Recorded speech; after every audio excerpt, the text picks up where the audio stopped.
both of his hands bruised. And where was Paul? Paul sent him a message late last night.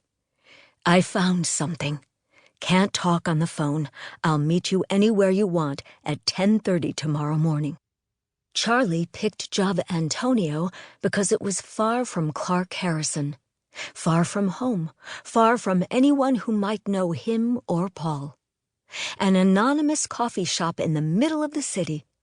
It felt safe. Until now. Right now, the walls were closing in on him, and he couldn't think. Leave, Charlie. Walk away. Disappear. Paul was late. Was he dead? Had they killed him? Or had he become one of them? Who the fuck are they? You've lost your mind. No one is after you. Paul was placating you. He's going to call the cops, or a fucking mental institution. He didn't believe you. The meeting is a setup. They're going to lock you up, and you'll never know the truth. The overwhelming sensation to run, to go far away, hit Charlie, and he got up too quickly, knocking over his tea. But the lid stayed on, and only a small stream of amber liquid dribbled out. He picked up the cup, stared at it. All Charlie wanted to know was what had happened to him. Why he had a journal in his handwriting, but didn't understand what any of it said. Why he had the distinct feeling that he knew something important, something dangerous, but he couldn't remember what. He'd studied his calendar and his phone and email and knew that whatever had happened to him had happened at work. Maybe. Because you're not really sure of anything, are you, Charlie?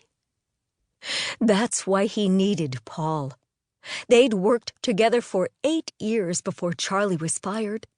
Paul was the only one Charlie trusted. He lied to you. He didn't look you in the eye. Charlie sat back down. He didn't know who else to turn to. He didn't know who he could trust. Memories scratched at him, trying to find a way to talk to him, to tell him the truth. But could he even trust them? Every time he tried to listen, the whispers of truth disappeared in a wave of agony. Voices drifted his way. He turned his head slowly, trying to figure out who was talking about him. 2 teenage girls. They're not talking about you. Why weren't they in school? It's July. School's out. They laughed, both with their heads down looking at their phones. Something about that was familiar. Was it the phone? The way the brunette girl was holding it? Something familiar. Her face shifted, and she became someone else. She saw Charlie looking at her and quickly turned away and became a teenager again. She whispered to her friend. He'd scared her. "Hello, Charlie." Charlie jumped, looked left and right.